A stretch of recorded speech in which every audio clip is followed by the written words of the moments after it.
Comment ça rentre un petit peu dans notre stratégie d'investissement? Comment nous, on peut investir dans tout ça? C'est simple. Ça dépend aussi de votre âge, on va dire, parce que, comme on a dit au tout début, ça a de la spéculation. On a des cryptos, on a des cryptos, on a du Bitcoin, on a de l'Ethereum, on a plein d'autres cryptos. Donc récemment, j'ai montré aussi sur Instagram une clé Ledger, donc c'est une sorte de portefeuille qu'on peut avoir physique pour protéger son portefeuille.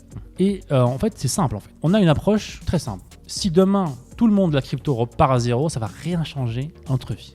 Parce que ça reste de la spéculation. Mais si ça fait x3, ça fait x10, ça ne me dérange pas non plus. Ça fera un bon petit bénéfice, mais ça ne va pas aussi révolutionner ma vie en fait. Ouais, ce qui est l'approche de l'investissement, de tout investissement. Après, tu sais, le problème avec ça, c'est quoi? C'est que c'est chiant.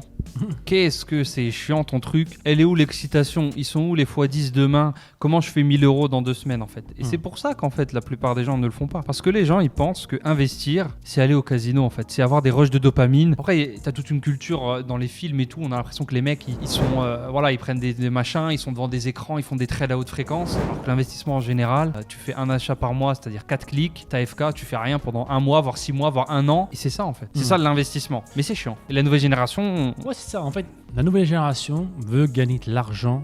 Comme des vieux dans ce podcast. La nouvelle génération veut gagner de l'argent, même pas forcément, mais toute la tendance, la crypto, veut gagner de l'argent rapidement sans rien. Je veux acheter un truc, je veux croiser droit, me réveiller, actualiser mon écran et voir que j'ai fait x3, x10, x5, je vais devenir millionnaire en faisant ça. En fait. Et ça, le plus gros problème en fait avec tout ça, c'est que ça reste de la grosse spéculation.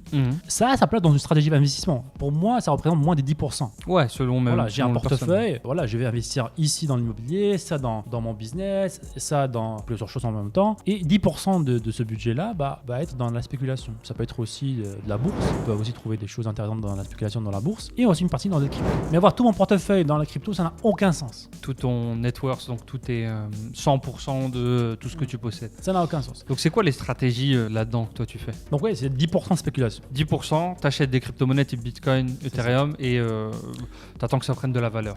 C'est tout simplement aussi simple que ça. On a d'autres choses, d'autres techniques aussi dans le monde des cryptos qu'on peut faire des investissements un peu plus sûrs en fait pour avoir des rentas, je sais pas, à 20% par an.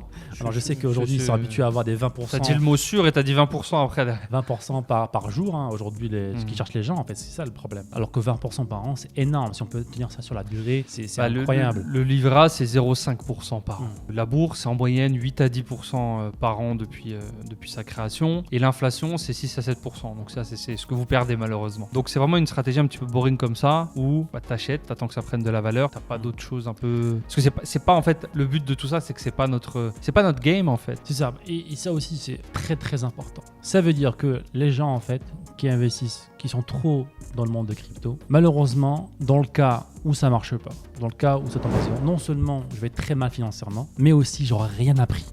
En compétence, j'aurai rien appris. Alors là, on parle vraiment de 90% des gens, monsieur et madame tout le monde, investisseurs, même jeunes entrepreneurs, même entrepreneurs. Tu vas avoir une minorité de mecs qui sont développeurs, blockchain, qui sont en train de qui essayent de créer des choses intéressantes et tout. Non, les marketeurs sont des génies. Apprenez de ce qu'ils font en fait. Eux, ils abordent pas le monde des cryptos, des NFT comme de la spéculation, mais ils vont créer des projets, ils vont les marketer, ils vont les vendre en fait. C'est ça les vraies compétences qu'on cherche en fait. C'est ça les vraies compétences qui font que tu peux faire x10, x20, tu peux devenir millionnaire en 1 an, en 2 ans. C'est ça en fait. C'est ça le cœur de la chose. Ce n'est pas de la spéculation. Ouais, n'utilisez pas vos pouvoirs pour le côté obscur de la force. Parce que là, ils ont... Là, ils le font même pas. La majorité des gens ne sont même pas dans la catégorie marketeur, je crée un projet en fait. Tu veux dire ou pas? Oui, ils sont pas initiés à la force. Ils sont pas initiés à la force. Ils comprennent pas que... t'as repris mes délires de Star Wars. La vraie richesse, c'est dans les compétences. C'est-à-dire investir en moi, apprendre des compétences moi. Inspirez-vous de ces personnes-là qui vous vendent des cryptos, en fait, des NFT. Qu'est-ce qu'ils font, en fait? Ils créent des projets, ils les marketent, ils ont des landing pages, ils savent vendre, ils ont des scripts, ils font des publicités, ils font de l'influencer marketing.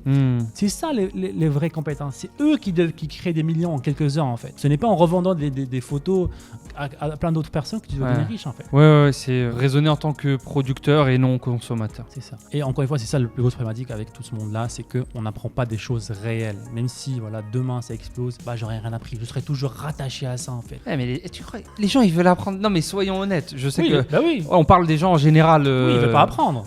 Moi je veux devenir riche. Moi je veux pas apprendre tes compétences. Oui, la majorité ne veulent pas apprendre. C'est pour ça qu'il y aura toujours malheureusement dans le monde les 1%. Les 1% les plus riches au monde, ce sont les personnes qui se mettent au Qui travail. ont appris. Qui apprennent, qui sont motivés, qui font le travail. Et le reste, qui veut rien faire, qui veut juste appuyer sur un bouton et gagner de l'argent, ça restera malheureusement les moutons. À vous de choisir. Est-ce que vous voulez faire partie des 1%? Il faut faire ce que font pas la majorité, c'est apprendre à acquérir des compétences. Et aujourd'hui, on a la chance énorme d'avoir Internet et de pouvoir apprendre toutes les compétences du monde de chez soi, en fait. Des meilleurs dans n'importe quel domaine. Je vais apprendre la vente, je vais apprendre l'e-commerce, je vais apprendre le business en ligne, je vais apprendre la formation. On peut le faire.